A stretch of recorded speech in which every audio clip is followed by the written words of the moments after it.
Welcome. Today, I'm going to show you how to add a group video chat title on the Telegram app on your PC with the latest update. This neat feature helps you organize your video chats better, making them more engaging and easy to identify. First, open your Telegram app on your PC and navigate to the group where you want to start a video chat.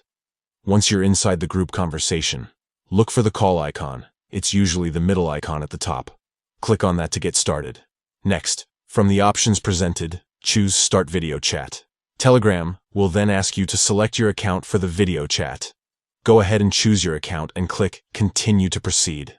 Now that your video chat is active, look for the three dots icon, which is typically located in the video chat window.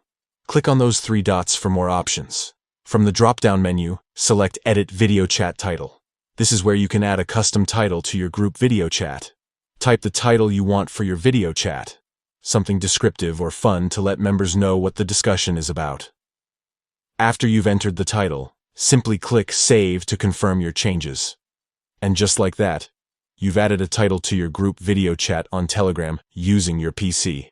This update makes it much easier to manage and distinguish between multiple ongoing video chats in groups. So remember, open your Telegram app, enter your group, start the video chat, pick your account, then use the three dots to add and save your unique chat title. Now your group video chats look more professional and organized. Enjoy connecting with your friends, family, or colleagues on Telegram with this handy new feature.